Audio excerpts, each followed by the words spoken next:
So some places change you forever. Today we're diving really, really deep with Deepak Parashar. He's a global energy expert, author, and spiritual explorer into two of the most haunting sites on Earth, the Dachau and Auschwitz-Birkenau. Through his travels, Deepak asked a powerful question. Where does divinity live when humanity breaks?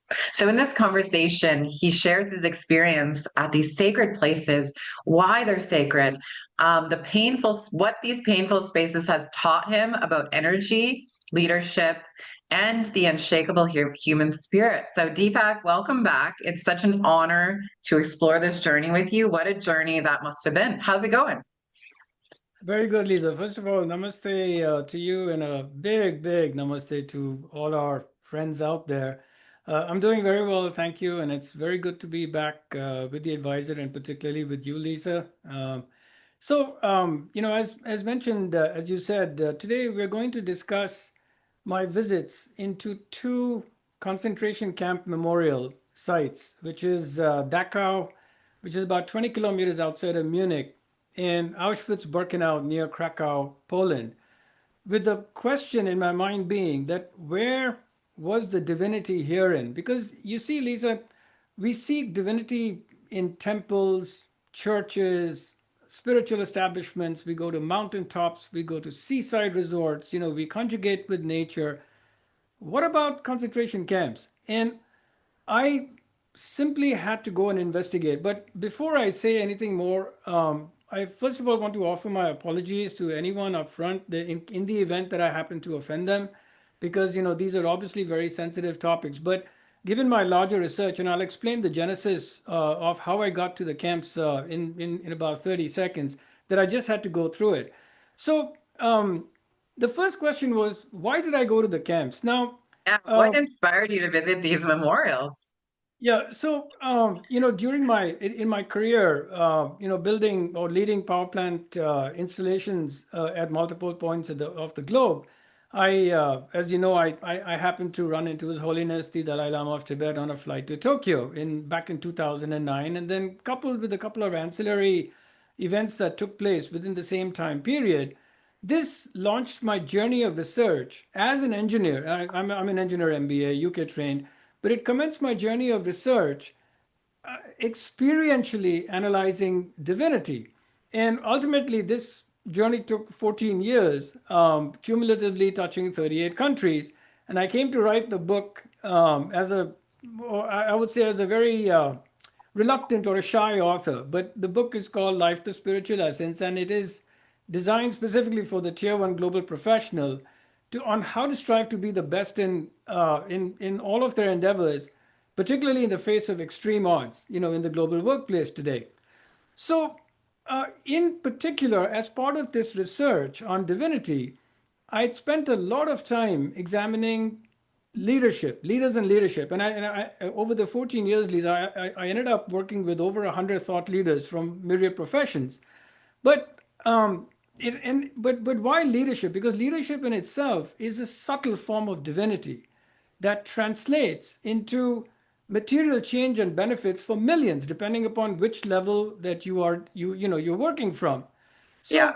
So, in particular, I always, ever since my time in the UK, because I studied in England, grew up there, spent 10 years, and then eventually transferred over to the US. I've always had a great admiration for men and women of the armed forces, and this with this admiration extends into derivatives like people in as first responders. When you talk about firemen, the police, medical corps, humanitarian services. So what happened was, from a young age, I ran into several veterans from the multiple war campaigns. So just to give you a couple of examples, I met a World War II British Royal Air Force pilot, and interestingly, he would not speak about his experiences per se. They never do. People who have gone through brutal Those are experience. those are tough, tough, tough doors. Once that vault is shut, it's really hard to open that because that's painful. Yeah, that's traumatic. And some people actually don't even remember a lot of it. And I can only imagine. My gosh. Yes, but so he wouldn't speak about his experiences per se, but he did tell me that, he had flown past Mount Vesuvius in 1944 when it exploded, in Italy. And Wow. then, I met a soldier who had actually, when the Allies made the big push into Europe to recapture, territory, he was telling me how he was in one of these manned gliders, that they would tow in, the Royal Air Right. Force would tow in, and then they would clip the line, and they would lead them to their fate to, to land in fields, and he was telling me about those kind of experiences. And I also met a retired chief of army staff, and this one beats all odds. Now, his father was Director General of Medical Corps, who had been in the presence of the great German General Erwin Rommel during the Desert Campaign. And what happened Uh, was Rommel had actually come to say thank you to the Medical Corps for helping people. You see, there was an honor and a respect code, amongst, and they didn't differentiate who was the enemy, who wasn't. If somebody showed up, and was injured, they would come out and help. So you're listening to these stories. Another one, I met somebody from who had actually, I mean, I worked with him for 2 years, and I didn't know, Lisa, that he had actually been at the Battle of the Chosin Reservoir in the Korean War. And the Battle of Chosin Reservoir is rated amongst one of the most brutal campaigns. This is when 120,000 Chinese came over the North Korean border, and they pushed down the UN forces all the way back to the sea. But you just couldn't tell, Lisa, because they don't talk about the experiences. I mean, you think that's absolutely normal. So having met all these people, right? And but you sense yeah. there's something going on. Now, my own travels, I obviously went, so I went to the beaches of Normandy in, at Omaha Beach. This is where they filmed, they did the movie with Tom Hanks on, what was it called? Saving Private Ryan, right? Oh yeah, yeah. So as part of leadership, I wanted to see what these soldiers had gone through. The first waves that came in, and when you know Yeah. when you get to Omaha Beach, you see that there's only like a quarter mile of beachhead. And Oh wow. what happened, Lisa, is that I then went into the American Cemetery, and as I was walking through, and you start to see the graves, and you see it says 6th of killed in action, 6th of June, 1944, and what I realized was that these poor soldiers, the first waves, they had no chance, none. No, in fact, there was some 8 to 10,000 soldiers were killed the first day, among at all the beaches. So I was attending a leadership seminar at West Point, and I met a Marine colonel who had also, he was very formidable, wonderful gentleman also with FBI experience. And I asked him, I said, sir, how does a general justify sending in, troops knowing that they have no chance, the first waves are not going to make it? And his answer, Lisa, was so simple. He said, we send the officers in with the troops. And that just stayed with me. And then I remembered that there were generals on those beaches. General Norman Cota was on the beaches.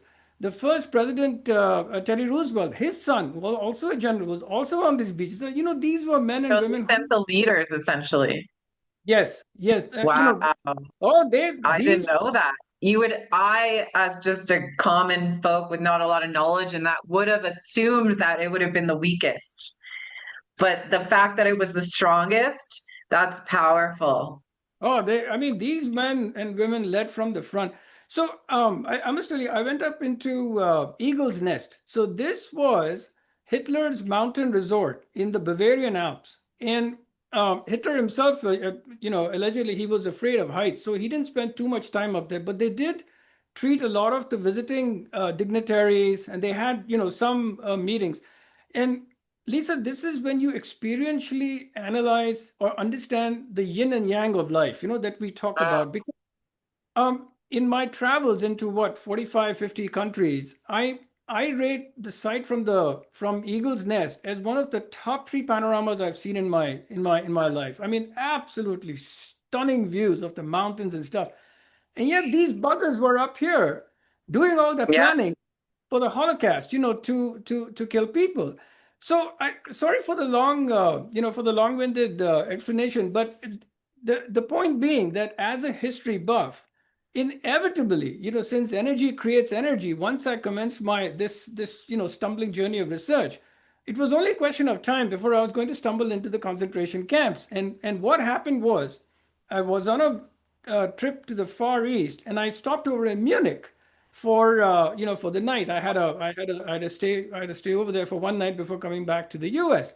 So as I was taking the train from Munich airport into the Hauptbahnhof, the main train station, I was checking. I said, let's see what Munich has to offer, and the word Dachau came up, and Mm. I said, that's it. That became my mission for the day. And so what I did was in a period of 3 to 4 hours, I did all the touristy stuff. I went to what do they call that? Hofbrau House. This is where all they assemble, everybody gets together to have beers, and you have, waitresses serving you in all these fancy dresses, and they actually have rooms for people once they get drunk. So I ran through all of that. And then the mission, Lisa, became that I am going to go, to Dachau. And the same thing happened with Auschwitz-Birkenau. And this, I think, was probably some sort of predestiny, because precisely 1 month after my discussion with Benjamin Ferencz, the Nuremberg prosecutor, who called me, and he gave me chapter and verse on how he had gone into the camps, while they were being liberated, to collect evidence for the Allies. And he later tried the head of the Einsatzgruppen, or the death squads, that went alongside the regular army, killing people. Somehow, 1 month later, Lisa, a set of events took place, and before you knew it, I'm walking through the gates of Auschwitz, and I'm looking at the sign which says Arbeit macht frei, which auf Deutsch means work sets you free.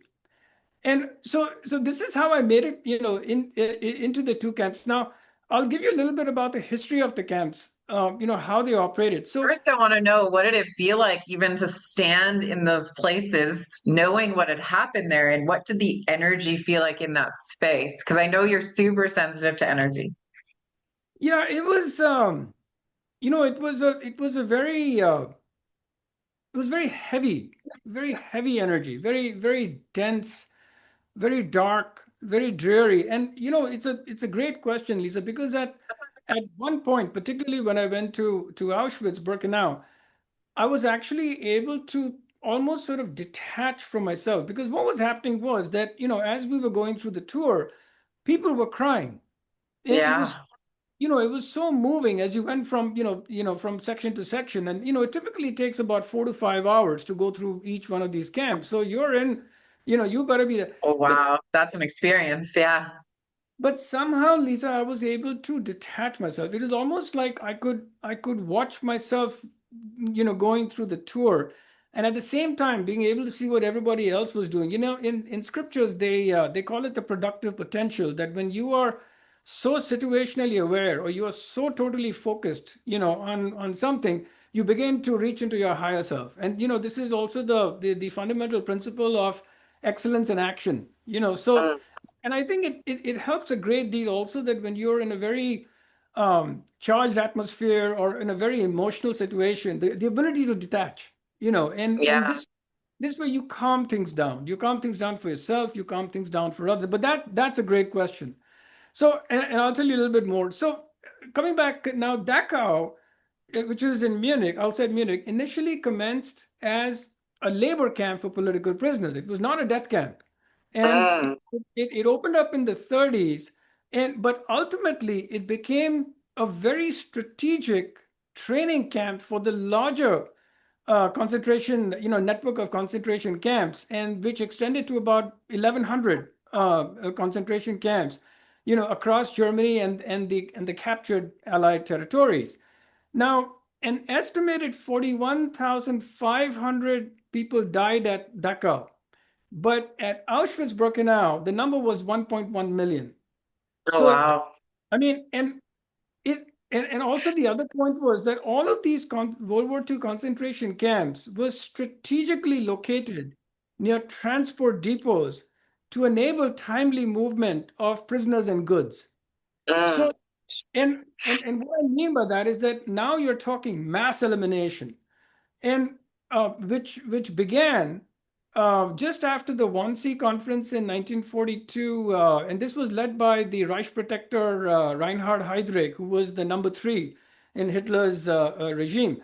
Now, once they had the conference, and in fact, he was assassinated just a few months later in Prague by these Czech commandos. And I'm a movie buff, Lisa, which is why I always refer. But if you get a chance, see the movie called Anthropoid with Jamie Dornan and Cillian Murphy, and it's the story about these, about seven Czech commandos who went into Prague. They were able to assassinate, Heydrich, and then they went and hid in a cathedral in near downtown Prague. And they were there for 3 weeks before they were rooted out by the Gestapo and killed. In fact, a couple of them, they shot themselves because they wanted to avoid torture, and the others were actually killed. And I must tell you this mini story. I actually had the chance to visit and go pay my respects, at the cathedral. And what struck with me was that, and first of all, I'd heard the story about these commandos when I was a kid in India, and now I'm, 40 years later, I'm here, out paying my respects, and that's the stuff that dreams are made of. And we went down into the crypt where some of the soldiers had been hiding, and we were there with some Czech students, and they, in fact, asked the people. They said, "Can you switch off the lights to the crypt because we want to see what those soldiers went through, for 3 weeks, just sitting in stark darkness, before Yeah. they were ultimately captured." But, Lisa, amongst all this tragedy and sadness, comes, you see something like what you call the brilliance of children, and the innocence of youth, right? So all these thoughts are sort of flooding in, right, while it's sort of going along. The other thing about it was that I was very surprised at how many people came from all over the globe to this, to this cathedral to pay their respects. And in fact, the cathedral sent me some pictures for the book that I could use. The Military Institute actually sent it. So sorry for that, sorry for that diversion. But this is when they assassinated Heydrich. But as a result, they have now commenced mass elimination, right? So Auschwitz-Birkenau was treated as a profit center. Okay, I mean, literally. And they had derivative links into construction, industry, manufacturing. In fact, there are companies existing today that have a history of having used the services from these camps. Did you know that, Lisa? No. Yeah. And now when you go in, right, what happens is, like, you go through we went through Auschwitz, you enter and you see all these old buildings, like brick buildings. And to me, it reminded me of my days in the UK where, I was living in a college dormitory. And Right. that's, but there were barbed wires all around, right? And that was the difference, right? But again, it was very it was just very very dense. Now they started the tour. They took us to what they call Cell Block 11, which was the torture, which was the torture center. And there's also a death wall right next to it. And they were pointing out that some 5,000 people had been shot at that particular death wall. And then you start to make your way in, and they took us to see these multiple exhibits. And we came into a room, Lisa, and it was there was a, how should I say it? It must have been 20 feet, um, and there was a glass paneling, and behind it was just hair, human hair. The whole place was full of hair. In fact, they later found some 15,000 pounds of hair at Auschwitz. And Wow. this So was those are used. from the people who had passed away? Yes, they were Okay. used for making socks and other goods. I mean, this is what you call the engineering of execution. I mean, Right. it was the efficiency, and this is a horrible thing to say, but as an engineer, I'm watching all of this, and you could see the same thing. There were exhibits of shoes that they'd collected, of bags, of glasses, and one of the most horrible things that I saw was that, they took us out through one section. To one side, you could see the camp commandant's house, Rudolf Hess. And when you saw to the left, there was a crematorium, with the gas thing. And but these guys are playing happy families. He and his family, they were staying there. Then they took us through different, sections. They pointed out, this was when we got into Birkenau, which was the sister, joining camp. They showed us where the angel of death, Joseph Mengele, would run experiments on children and on other humans as part of his whatever research he was doing. And then they also took us through the process of how they would bring these soldiers in, or bring these poor people in, and they would start by beating them up, just to mentally dominate them. And then you're talking about starvations to beatings to scientific experiments to particular types of hanging techniques. So you can see that by the time I got into the gas chambers, where they would put the Zyklon B, to eliminate. Because initially, when they first started, before the 1C conference in 42, they had started shooting and killing people, but it was a little haphazard. Plus, it was having a lot of effect on the people who were doing it. So that's when they started this mass, elimination and these very, very scientific techniques. So by the time I get into the ovens, and you're seeing, I mean, you had to be detached. What else could you do? I was Because just gonna say, like, I'm even just hearing you speak about it is causing me to have a little bit of a like, I can't imagine what that would have been like being there and how the energy was, and then everybody around you is taking it all in, and even just trying to comprehend that, it like completely just breaks my heart. But at the same time, it's like that was real life at that time, and it has impacted our world. And to understand it and to detach from it and to speak about it is powerful and important because we have to be able to talk about it.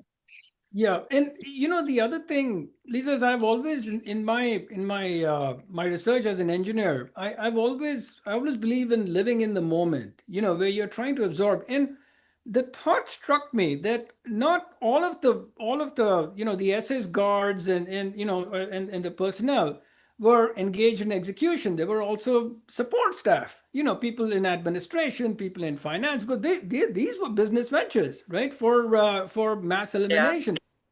What was going on in their minds when they come in? They would hear daily shootings. I mean, what was going on in their heads? And the point, Lisa, is that people become desensitized to the suffering of others. you Yeah. know and this is what you have to absolutely watch out against. You have to ferociously defend against it. Never ever, because it becomes a new normal. So it's okay, you hear a shooting or you hear something. No, no, no, absolutely not. And this is where, like, I myself have dedicated my life to helping poor people, right? Because I've never, and for the suffering that I've seen in the multiple countries that I've traveled to, right? I've always remind myself, that never ever become used to seeing that Yeah. suffering. You have to see it at the same time, but at the same time, don't get used to it. So Yeah. sorry for that. So now I also saw some of the logistics. So once I came back from the Auschwitz tour, I was in Krakow, and I just decided to walk. And so I went through Krakow. I went into, I knew where the Jewish ghetto section was, and so I got to the point, and then I asked for directions. I said, "Hey, can you somebody tell me where this was?" Because they'd isolated them before they transported them off.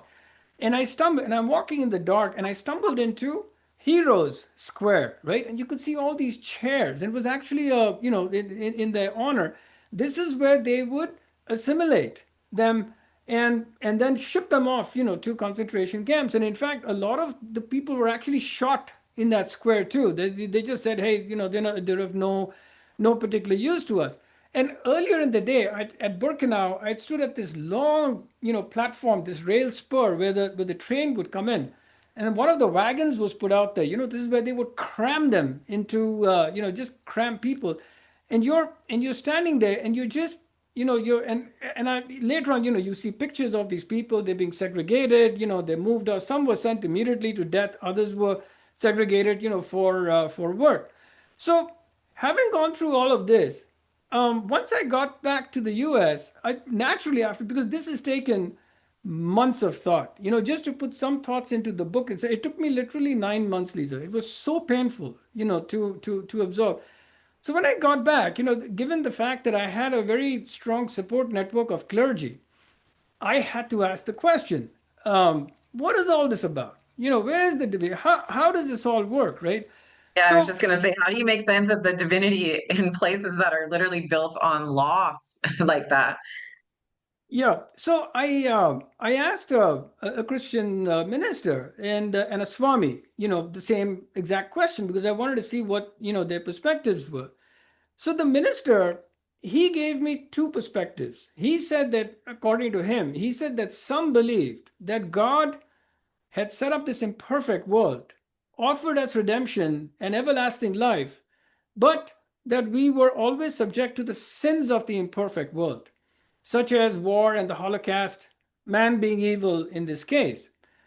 He also went on to say that the other perspective that he had heard was that it was all part of God's master plan, that who was in charge, and that given his plan was timeless, we cannot measure a 6-year event like World War II, including the Holocaust, against his timeline of eternity. But then, of course, the minister said that he believed in the first perspective, not in the second one. Now, the Swami, he took it more from base roots. He said, Deepak, it is all about the three human traits that we possess of purity, passion, the bank of passion, and dullness, which Lisa is part of my six trigger points, the holistic section table. And what Yeah, he said was, it depends at any given moment where your bank of passion is pointed towards. Is it towards purity or is it towards dullness? Because when it's pointed towards dullness, you're going to do bad things. Now, you combine that with a larger group of people and an ideology, and now bad things begin to happen. And, as Admiral Ray Spruance during the 1942 Pacific campaign, the island hopping campaign on the en route to Japan, I think they just gone past Tarawa. He had said that there are enough brutes out there, plus there are enough brutes in each one of us, which, and so that, I was able to, to connect the dots of what the Swami was saying. Now, conversely, when you take your passion and you combine it with purity, that's the miracle of life. When right. humanitarian experts begin to come.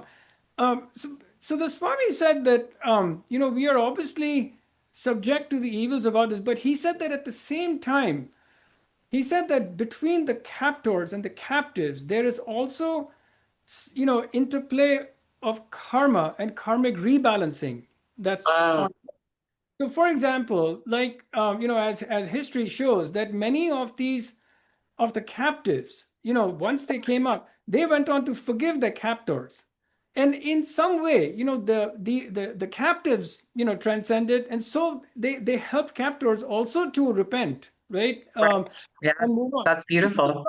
Yeah, it's beautiful. I mean, the way, but all of this is now starting to come together as part of the research. As you're doing, Yeah. you're seeing military history, and you're getting the spiritual perspective.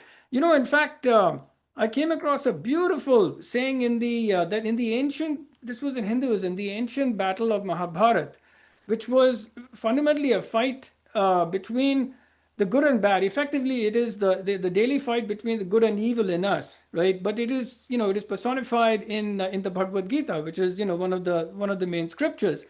A realized onlooker, who was very, very spiritual, all he could see was the tier one God, Lord Krishna, fighting on both sides of the battlefield. What he was Okay. really saying is that he was able to see the essence of divinity in each human being fighting, Mm. but fired by the ego, and that's what causes, all this pain. So, any questions, Lisa? Because I'm going to get into the conclusions. Where lay the No, division? it just goes to show that the human spirit is so much stronger than the forces that try to destroy it. Wow. Like that's what I'm taking from this is like so much pain, so much suffering. But then what came around was humans coming together to mend it and to make it right and to forgive and to let go. And that just gives me hope, like things can be so terrible and so bad. But then we can also come together and just, not make it right per se, but just forgive and let go. Very well said, Lisa. That, you're a true spiritualist. I love that. So I came to three basic conclusions on the aspects of divinity. So the first was the sacrifices that prisoners made for others, because Yeah, at these camps, what happens is not many people, nobody, all of us normal people, nobody can withstand torture. It is very hard to do spirituality and torture in the same sentence. Only people who are realized, people who have the ability to detach themselves from the body, then it doesn't matter. They can take the pain because you can't feel it, right? Because they can actually yeah. transcend it. So there was an example of a Catholic priest, Reverend Maximilian Maria Kolbe. He was a Polish priest who at Auschwitz he volunteered to take the place of another prisoner who was condemned to die by starvation. And Lisa, he for 2 weeks he was there with eight other prisoners. If my history, if my research, yields me correct, and he led all these others, you know, as they were dying by starvation, singing hymns. Oh, And wow. and he was giving hope, to all the people. And I believe eventually after 2 weeks, I think there were three left alive, and then they injected them with poison to kill them off. But this was look at the level of thought and the challenge, and the sacrifices that they made. Now the second point is you have no choice, to take the larger viewpoint. Again, it's the power of forgiveness and kindness. Because if you see the lives of many concentration camp survivors, and you listen to their, to what they said, they went on to speak and say that, look, live every day to its fullest. Let go of this pain, make something of your life, because life is so special, and reach out and help others. This was the fundamental message. There were some related examples, unrelated examples, like you took Louis Zamperini. He was the 1936 Olympic runner. He later on went into the Air Force. He was a bomber pilot. He was shot down.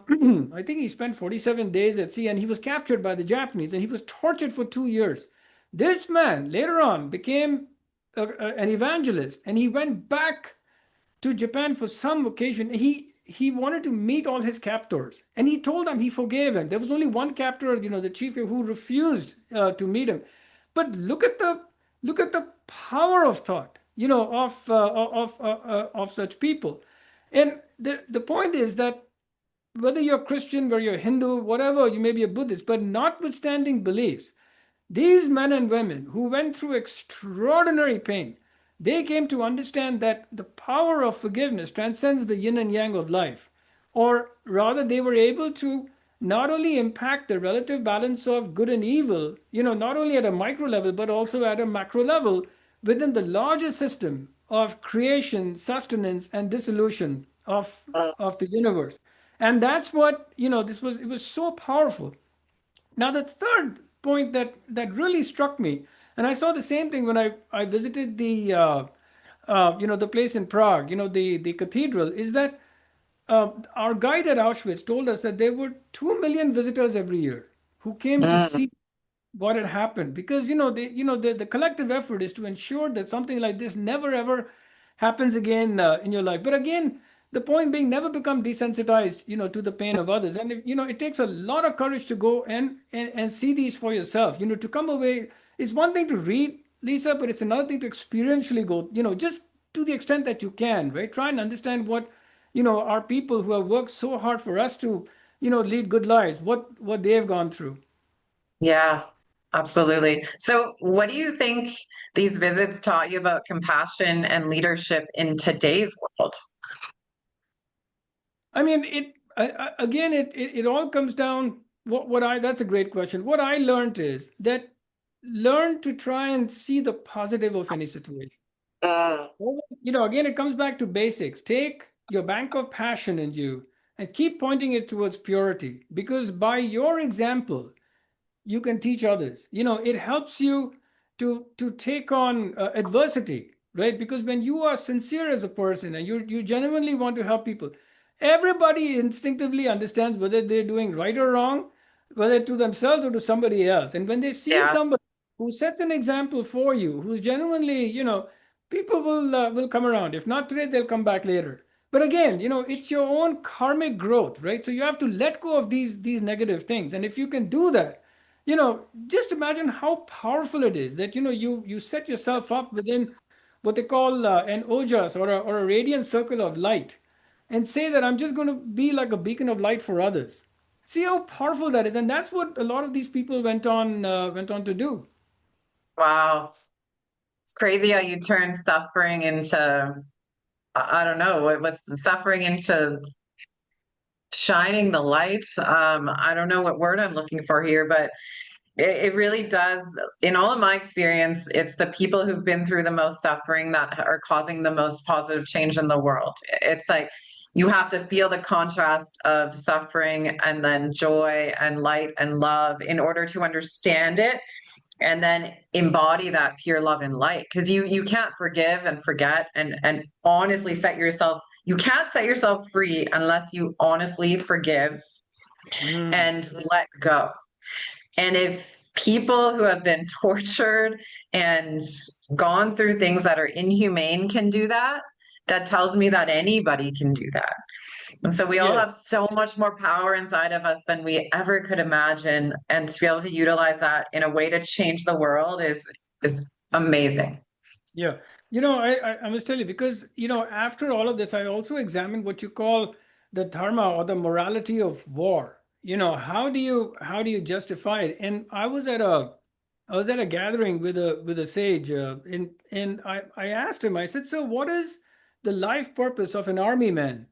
And you know Mm, what he did, Lisa? He looked me straight back in the eye and he said, if you see the enemy, shoot.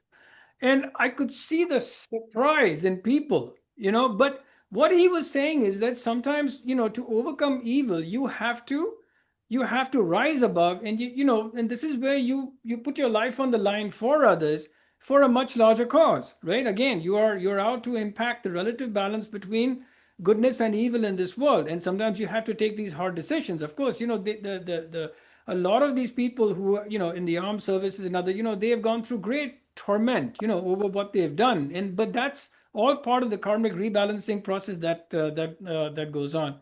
So yeah. I'll give you a final thought, or rather two. Okay, one is that we've spoken a lot about forgiveness today, and if you truly want to see it filmed in action, Lisa, once we get off this podcast, go on YouTube and look at the and just type in YouTube and ask for about a Vietnam veteran who went back to Vietnam to give the picture of an envious soldier and his daughter that he had taken from the body of the soldier that he killed.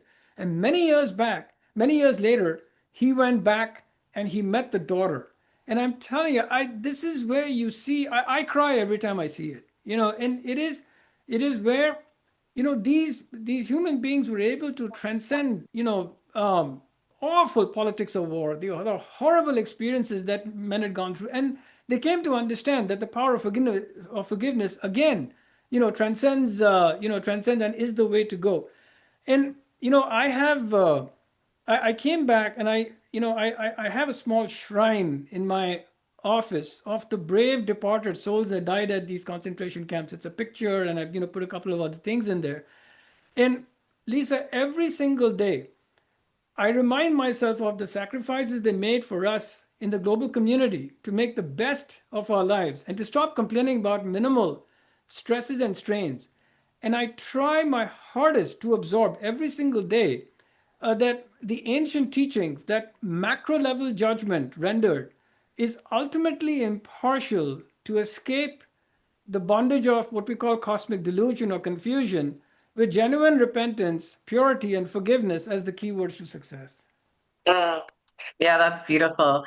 So, Deepak, you wrote about all of these experiences and more in your book. Tell us a little bit more about your book, where people can find it, and where they can find more information out about you. So well, thank you for that. I'm actually very shy, right? I don't like to, but I'm on all the major, platforms like LinkedIn, Facebook. Instagram, TikTok. I'm actually setting up an enhanced website, which I should come out in a couple of months. And other than that, you can always reach me at life to spiritual lessons at gmail.com. And Life to Spiritual Lessons is the name of the book, which is all about an Beautiful. integrated nature of divinity.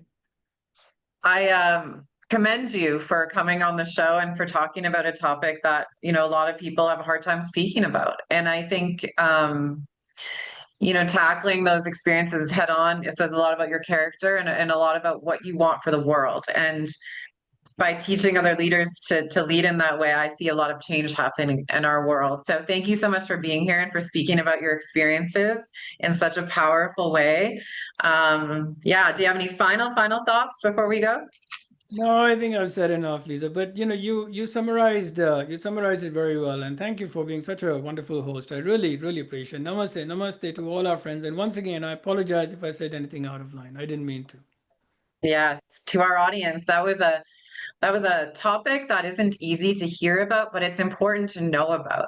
And what we do is we use these experiences and we flip them around and then we make the world a better place. So take care, everyone. Until next time.